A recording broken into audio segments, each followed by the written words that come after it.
So you were mentioning Fitbits and measuring your steps. So who invented the first pedometer? Yeah, it was Leonardo da Vinci, no kidding. Tell me more. Right? I mean, it's almost too good to be true because I'm writing the chapter on inspiration. I'm going through everything I know about the great geniuses of history, and I'm studying, what was their relationship with walking?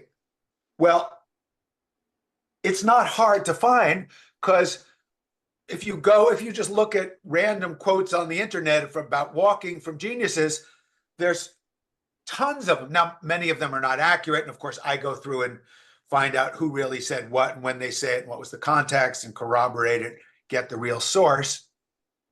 But having done that, I can tell you a book about geniuses who did not use walking as their main way of getting inspired would be a very small book.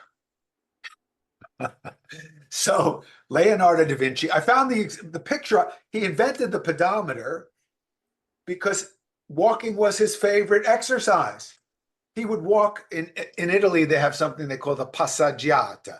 Everybody goes for a walk in the village, around the town. Everybody goes for a stroll and greets each other.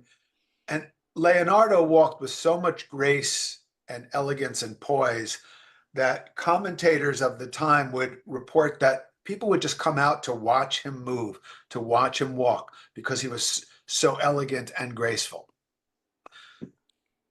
Thomas Jefferson came up with these, kind of cool ideas: life, liberty, and the pursuit of happiness. He also invented a pedometer.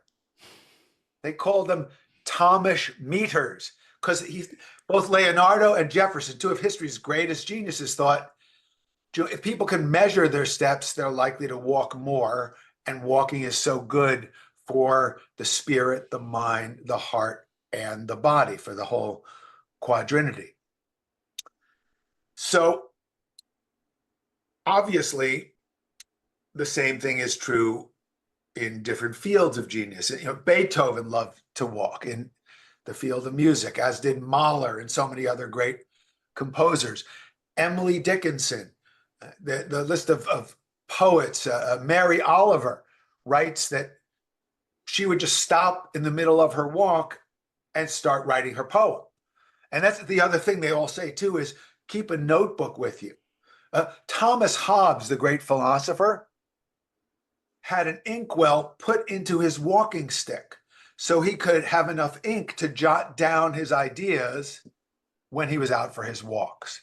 And tell me, Michael, have you demonstrated causation in terms of inspiring ideas and thoughts as a result of walking?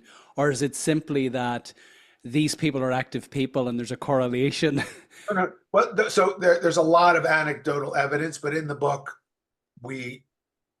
for those who need it, we point you to the contemporary scientific research that makes the case that, yeah, this really does indeed work.